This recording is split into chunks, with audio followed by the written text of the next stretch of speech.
Welcome to Affair Confessions, where secrets, lies, and betrayals come to life. Get ready for thrilling stories that explore the dark side of love and temptation. Subscribe and let the story begin. There's a moment when everything changes, when a single decision spirals into something dark and uncontrollable. I never thought I'd be the kind of person to betray everything I held dear. But the night my stepson came into my room while I was sleeping was the night my life came crashing down. This is the story of how it all started, how a harmless connection turned into an affair I couldn't escape, and the night we got caught.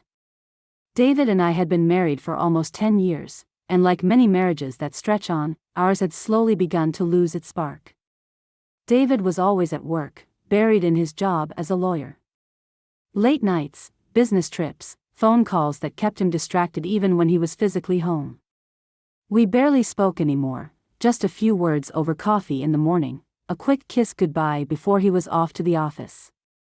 I missed him. I missed what we used to have, the passion, the connection.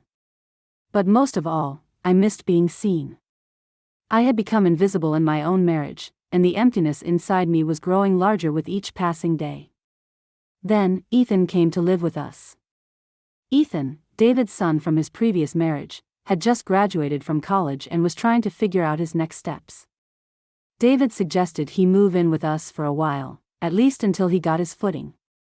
I agreed without hesitation, thinking it would be nice to have someone else around the house. I was lonely, and I hoped that maybe Ethan's presence would fill some of the silence that had taken over my life. At first, things were normal. Ethan and I got along well. We'd talk about his plans for the future, watch TV together when David was working late, and share meals. He was polite, respectful, and easy to be around. I liked the company. It was a welcome distraction from the aching emptiness in my marriage. But over time, I began to notice the little things. The way Ethan's compliments felt more personal, more intimate.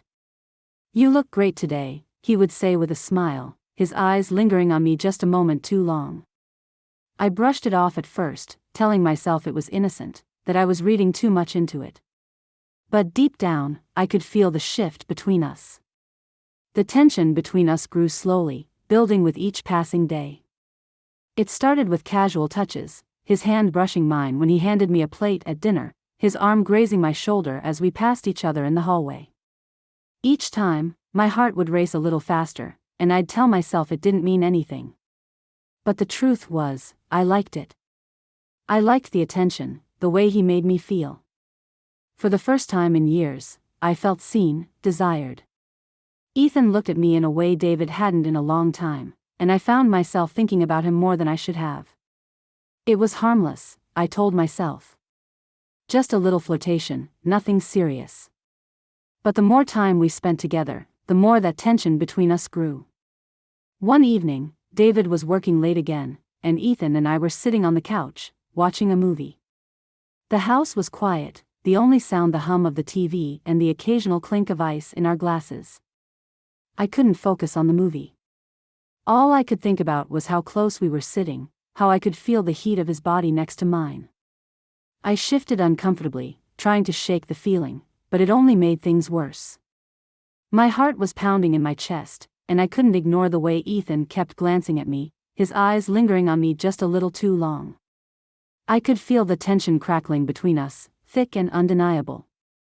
Halfway through the movie, our hands accidentally brushed as I reached for the remote.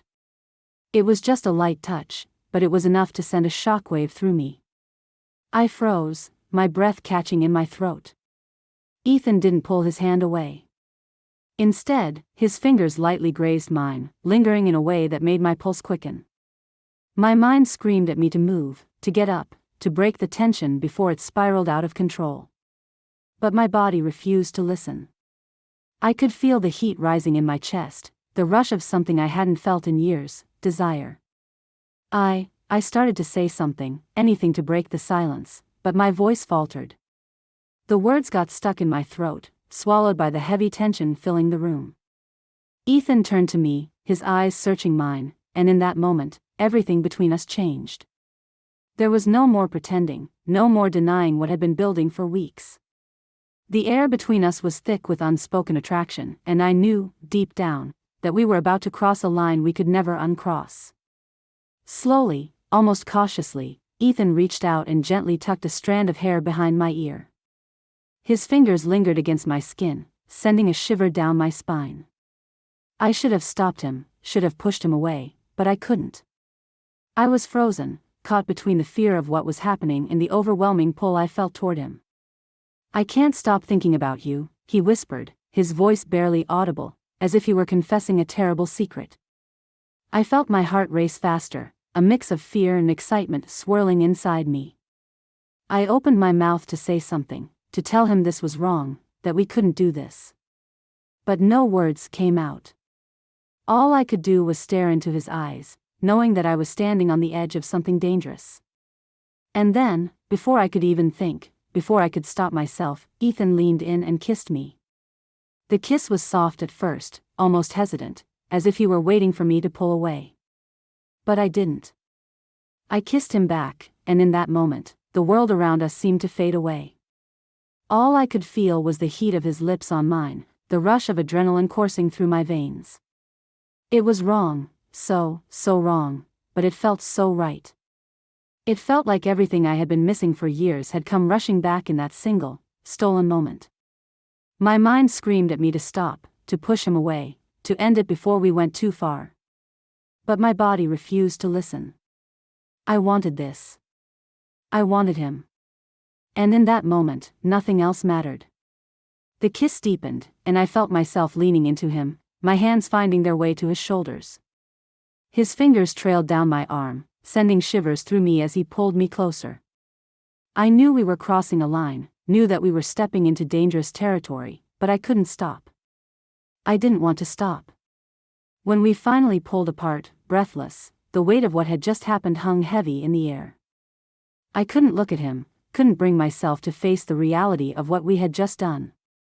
My heart was racing, my mind spinning, but I knew there was no going back. We had crossed the line, and there was no undoing it.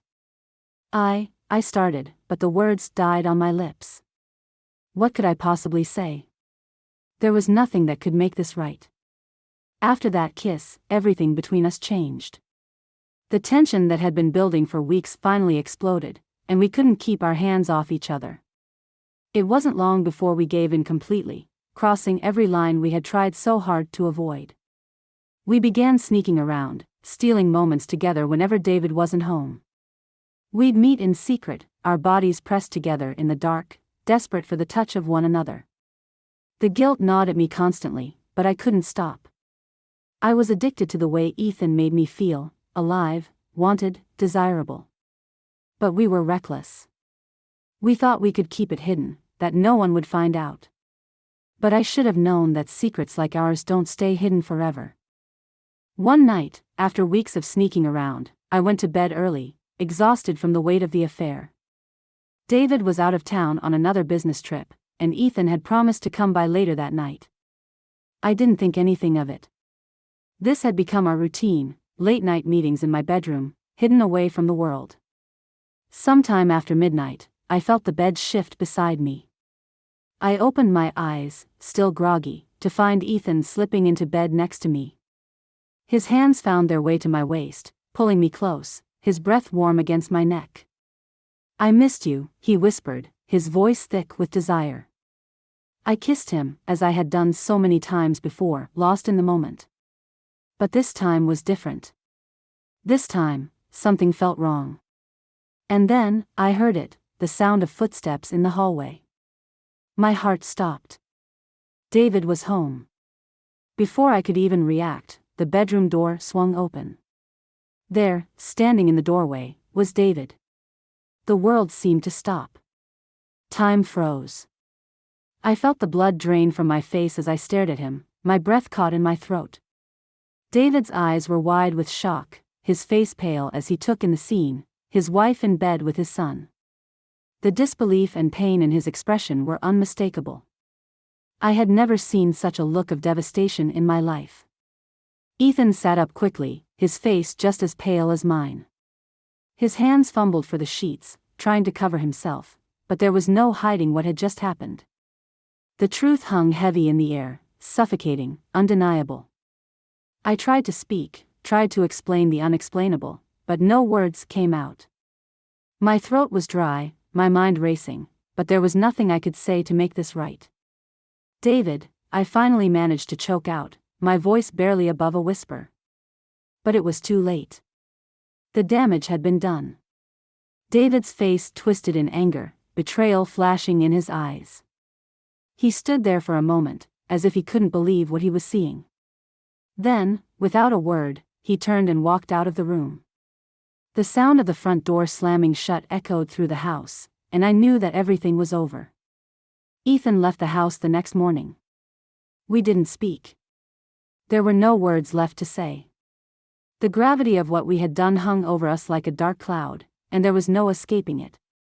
He packed his bags and left without a word, and I watched him walk out the door, feeling like a piece of my life had been ripped away. But I knew I had brought this on myself. David didn't come home for days. When he finally did, it wasn't for a conversation. There were no questions, no accusations, no arguments. He simply handed me divorce papers and told me it was over. The finality of it hit me like a punch to the gut. I had destroyed my marriage, my family, my life, all for an affair that had spiraled out of control. I stood in the wreckage of my own making, the house that once felt like a home now cold and empty. The silence that had once been filled by David's absence was now a deafening reminder of what I had lost. There was no going back. No undoing what had been done. Some lines, once crossed, can never be uncrossed. I crossed that line, and I lost everything. My marriage, my family, my sense of self, all destroyed by a moment of weakness that turned into something far darker than I ever imagined. This is my story, my confession. Some betrayals can never be forgiven, and some secrets never stay hidden. Thank you for watching Affair Confessions. If you enjoyed the story, don't forget to like, comment, and subscribe for more captivating tales. Until next time, let the secrets unfold and the stories continue.